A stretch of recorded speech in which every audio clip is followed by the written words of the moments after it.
사랑하는 여러분, 좋은 아침입니다. 모두 잘 주무셨나요? 네, 저도 아주 잘 잤답니다. 네, 우리 한국과 이스라엘은 굉장히 닮은 점이 많다고 지난번에도 한번 이야기한 적 있었죠. 그러나 평균적인 IQ나 이런 걸 보면은 사실은 한국인들이 훨씬 더 높았어요. 그런데 왜 이런 노벨상이라든지 이런 경제적인 면이라든지 이런 부분은 이렇게 이 사람들이 탁월하게 앞서갈까요?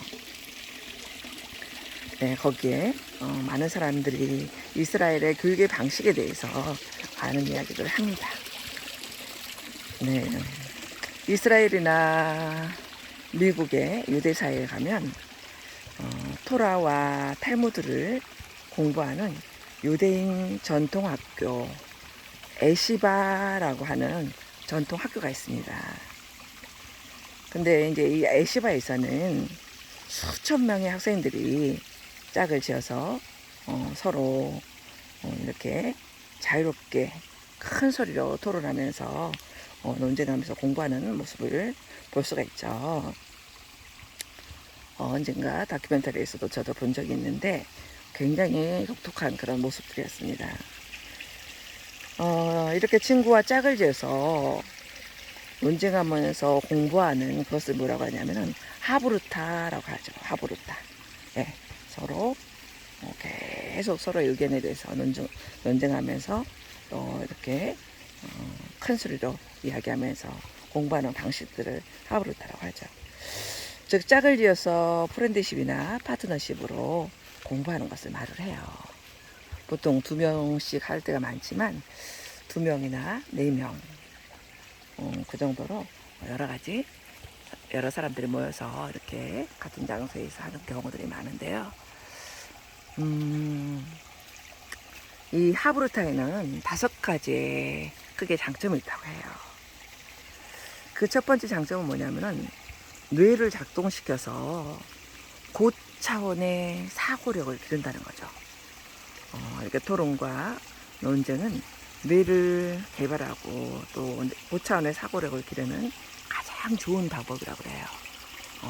자신의 의견을 말하고 상대의 의견을 듣고 또 거기에 반박하면서 더 나은 의견을 또 내놓기 위해서 논쟁을 하기 때문에 굉장히 이렇게 사고력이 높아진다고 하죠. 두 번째로는 다양한 생각을 포용하게 하고 또 창의적인 사고를 가지게 한다는 거죠. 내 생각이 옳은 줄 알았는데 상대의 생각을 들어보니까 또 굉장히 새로운 것들을 배우게 되잖아요. 그러니까 상대의 생각을 수용하게 되고 또 포용하게 되고 더 창의적인 사고를 하게 될 수 있다는 거죠. 그래서 뭐든지 당연하게 생각하지 않고 그걸 뒤집어서 생각해보는 그런 학습법들을 많이 하게 된다는 거죠. 세 번째는 뭐냐면은 자기 주도적이고 자기 동기적인 학습이 저절로 이루어진다는 거죠. 대부분 우리나라가 자기 주도적인 학습보다는 굉장히 타인에 의해서 의무적으로 암기 형식의 교육을 많이 하잖아요. 그런데 이렇게 하브루타의 교육 방식은 상대방과 토론을 하려면 본인이 준비를 해야 되잖아요. 오늘 토론 주제에 대해서 공부를 해야 되고 하기 때문에 자기 주도적이 될 수밖에 없다는 거죠. 그 다음에는 소통과 경청 또 설득의 능력을 기른다는 거예요. 하브루타 사실은 자체가 대화하고 토론하는 것이기 때문에 의사소통 능력이 저절로 이루어진다는 거죠. 그런 것들 저절로 길러지는 거죠. 그리고 5번째는 질문을 통해서 생각하게 만든다는 거죠. 하브루타는 사실은 질문으로 시작해서 질문으로 끝난다라고 해도 과언이 아니거든요. 결국은 인간을 성장시키는 게 뭐냐면 결국 질문이라는 거죠. 질문. 그죠? 이렇게 유대인 가정에서는 학교를 가게 되면 그런다고 그랬잖아요. 오늘 선생님 말씀 잘 들어라 이런 게 아니라 오늘 선생님에게 몇 번 질문을 했느냐 이렇게 묻는다고 했잖아요. 그리고 모든 가정에서는 최초의 스승이 바로 아버지가 됩니다.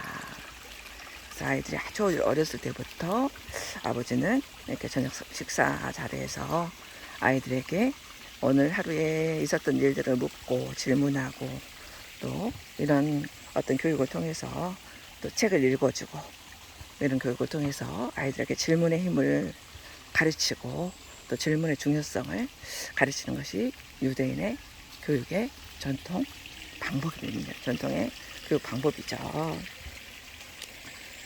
네, 그래서 유대인들은 하나의 질문에 20가지의 실행 방법을 찾아보게 한다는 거죠. 질문 하나에 그것을 이루기 위해서 어떤 방법이 있을 수 있을지를 20가지 정도를 찾아보는 훈련을 하게 한다는 거예요. 그러니까 당연히 창의력이 생길 수밖에 없겠죠. 네, 그래서 참 이렇게 왜 이들이 뛰어난가, 왜 이들이 우수한가라는 답은 바로 이 질문의 힘이다. 그래서 그 질문을 하기 위해서 공부하고 질문을 하기 위해서 또 상대의 말을 들어야 되고 이런 많은 것들이 믹싱이 되면서 훌륭한 창의적인 인재로 성장을 하는 것 같습니다. 핵심은 그런 자녀들이 되게 하기 위해서 뭐라고요? 부모들이 언제나 아이들에게 질문을 한다는 거죠.